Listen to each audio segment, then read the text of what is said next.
Hello everyone, Assalamu alaikum. Welcome back to my another new vlog. I hope সবাই ভালো আছেন। আলহামদুলিল্লাহ আমরাও বেশ ভালো আছি।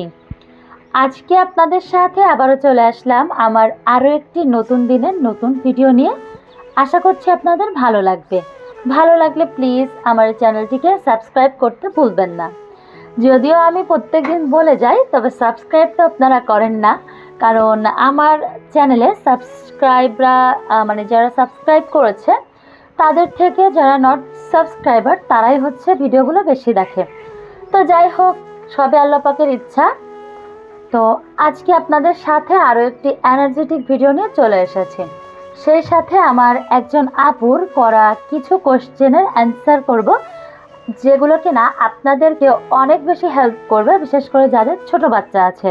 প্লিজ আজকের ভিডিওটা কেউ স্কিপ করবেন না, একটু মনোযোগ সহকারে দেখার চেষ্টা করবেন।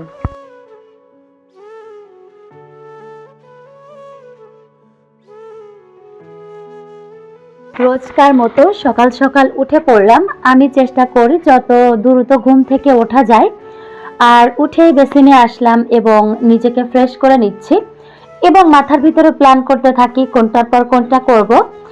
তো আমার একটা হেল্প হয়ে যায়, যেদিন আমার হাজব্যান্ড বাসায় থাকে, দেখা যায় ছোট মেয়ে ওর বাবার সাথে ঘুমিয়েই থাকে, ওইভাবে ঘুম থেকে ওঠে না।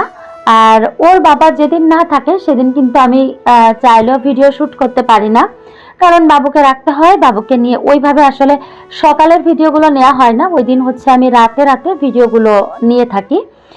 তো এখন আমি খুব ভালোভাবে ফ্রেশ হয়ে তারপরে চলে যাব কিচেনে বাবুর খাবারটা রেডি করতে। তো আজকে খাবারে রেডি করে নিচ্ছিলাম নুডলস।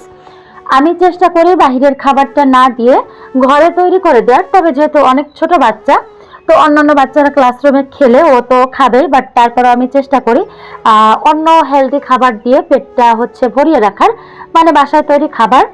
আর আগের দিনের ভিডিওতে আপনাদেরকে দেখিয়েছিলাম, দেখেন এই যে সসটা তৈরি করেছিলাম, তো এটা একদমই পারফেক্ট হয়েছে, খেতে অনেক মজা হয়েছিল। তবে প্রথমবার তৈরি করায় ওটার যে ঘনত্বটা আমি বুঝতে পারিনি, যার জন্য আরেকটু টানিয়ে নিচ্ছিলাম।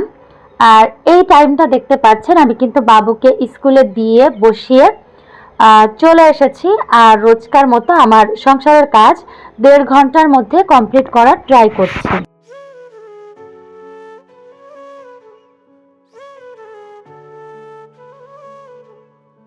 ওর বাবা যেদিন না থাকে ওকে আমার নিয়ে যেতে হয়, চেষ্টা করি স্কুলেই থাকার। তারপর যদি চলে আসি বাসায়, তো বাবুকে আগে গোসল করাই, গোসল করিয়ে ও যদি ঘুমোয় তো ওকে ঘুম পাড়ায়। আমার বাসার নিচতলায় আবার একজন আন্টি আছেন, উনি বেশ ভালো এবং ওনার বাসাটা খুবই কোয়াইট। বাবুকে ওখানে রাখি, ও ওখানে ঘুমায়, আমি কাজগুলো সেরে দেখা যায় স্কুলে চলে যাই। এর মধ্যে ও যদি উঠে যায়, আন্টি আমাকে কল দিয়ে বলে যে বাবু উঠে গেছে। এমনিতেই আমার বাসার পাশে যেহেতু স্কুল, আমি বারবার এসে এসে জানালা দিয়ে দেখি যে বাবু উঠলো কিনা, কারণ একটা বাচ্চাকে রেখে যেমন মনটা বসে না, মানে হয় না যে মা তো, তাই না? তো সন্তানও সবগুলোই সমান, কোনোটা রেখে কোনোটার কাছে থাকতে পারি না, দুইটা সন্তানই আমার কাছে থাকলে আমার ভালো লাগে। তো এই তো সকালটা আমি এইভাবে ম্যানেজ করি, আর বেশিরভাগ দিনই ওর বাবার সাথেও ঘুমোই। তো এই টাইমটাতে এসে আমি আমার সংসারের যাবতীয় কাজগুলো সেরে নেই, রান্নার কাজগুলো এগিয়ে রাখি। আপু জিজ্ঞাসা করেছিল যে আমি খুবই দুঃখিত, এই মধ্যে আপুর আইডির নামটা আমার মনে পড়ছে না, তবে আপু প্রায় কমেন্ট করে।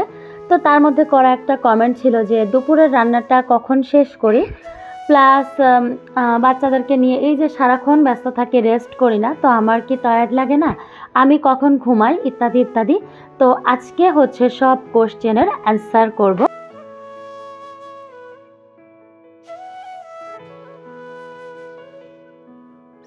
আগে যখন মারিয়ামের বাবা দুপুরে বাসাতে আসতো, তখন আমি দুপুরে সকালে রান্না করতাম, বাট এখন উনি কাজের প্রেসারে দুপুরে বাসায় আসতে পারে না। তো আমি কি করি, বেচারা দুপুরবেলা কি খাই না খাই, কোনো দিন তো খেতেও পারে না। তো এই জন্য আমি সন্ধ্যাবেলায় রান্না করার একটা ডিসিশন নিলাম। সন্ধ্যাবেলায় আমি যেটা রান্না করি, রাতে আমরা গরম খাবারটাই খাই। সকালেও যে কোনো একটা ভাজি, ভর্তা, রুটি, পরোটা যাই হোক করে নেই, সকালেও গরম গরম খাই। মারিয়ামের বাবা খেয়ে বের হয়, আমিও খেয়ে নেই। আর এরপরে যেটা হয়, ওই যে রাতের যে খাবারটা দুপুরে থেকে যায়, কিছুটা সকালের ভাত থাকে, তো দেখা যায় ওই ভাত তরকারি আমি দুপুরে চালিয়ে নেই, ওইটা দিয়ে বাচ্চাদেরকে তাদের পছন্দ অনুযায়ী খাবারটা দেই। আর উনি যেদিন বাসাতে থাকে ওই দিন তো দুপুরে আমি রান্নাটা করি। আবার মাঝে মাঝে যেমন আজকে বলল যে চলে আসবে দ্রুত রান্নাটা সেরে ফেলতে, তো রান্নাটা করে ফেললাম। এভাবেই হচ্ছে আমার দুপুরে রান্নাটা হয়। আসলে ছোট বাচ্চা থাকলে আপনি কখনোই নির্দিষ্ট রুটিনে চলতে পারবেন না। আপনাকে অবশ্যই কারোর উপর ডিপেন্ড করতে হবে, প্লাস রুটিনও এলোমেলো হবে। তারপরেও সবকিছু মেনে নিতে হবে, মানিয়ে নিতে হবে, তাহলেই তো জীবনটা সুন্দর। মাঝে মাঝে খুব বিরক্ত লাগে, খারাপ লাগে, কষ্ট হয়। একা একা না ঘরের মধ্যে বাচ্চাদেরকে নিয়ে কান্নাকাটিও করি।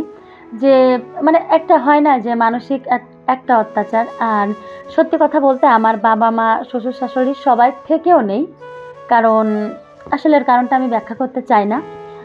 তো যাই হোক, এবার আসি আমার রেস্টের ব্যাপারটায়।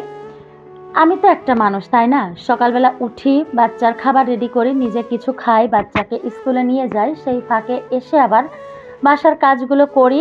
এর পরের যে অংশটা থাকে মানে টিফিনের পরের ওই টাইমে বিজনেস রিলেটেড যে সেল আছে সেগুলা করি। এরপরে বাচ্চাদেরকে নিয়ে হচ্ছে বাসায় ব্যাক করি। তো এর মধ্যে আবার ছোট বাচ্চার খাওয়া ঘুমানো, ওই যে ওর বাবা বাসায় থাকলেও তো বললামই ওইভাবে করে নেই, মানে যেদিন যেমন হয়। এরপরে বাসায় এসে ওদের খাওয়ানো ঘুমানো, খাবার রেডি করা, আমাদের রান্নাবান্নার প্রিপারেশন, পুরো বাসাটা গোছানো। এরপরে একটু সেলাইয়ের কাজ শিখতেছি, মেশিনে একটু টাইম দেওয়া, একটু বেকিংয়ের কাজ শিখতেছি, ওখানে একটু টাইম দেওয়া, ইউটিউবের জন্য ভিডিও করা, ভিডিওগুলো এডিটিং করা, যুদ্ধ করে ভয়েস ওভার, এত সব কিছু মানুষ আমি একজন। দিনটা মাত্র 24 ঘন্টার, তার মধ্যে রাতেই চলে যায় প্রায় 12 ঘন্টা। তো আমার আসলেই কষ্ট হয়, অনেক কষ্ট হয়। এত আদরের মেয়ে আমি, আর এত কষ্ট করি আমি, কিন্তু কিচ্ছু করার নেই, জীবন এভাবেই চলতে হবে। রোজ একটা নতুন দিন আসবে, নতুন কিছু কষ্ট হবে, আবার পরের দিন এসে সেই কষ্টগুলো ভুলিয়ে দেবে। এই যে মাঝে মাঝে আমি দাঁড়িয়ে দাঁড়িয়ে এভাবেই কান্না করে নিজেকে বোঝাই, এত কষ্ট। তো আমার সন্তান, আমার সংসার, আমার স্বামী, কষ্ট আমাকে করতেই হবে। সব মিলিয়ে রাতেও প্রায় 3 থেকে 4 ঘন্টা অথবা 5 ঘন্টার বেশি ঘুমোতে পারি না। অনেক খারাপ লাগে, প্রেশারটা লো হয়ে যায়, বিছনায় তো একদমই মানে পড়ে থাকি বললেই চলে। কিন্তু ওই যে আবার উঠতে হবে, কারণ আমি একা, আমার তো কেউ নেই, তাই না?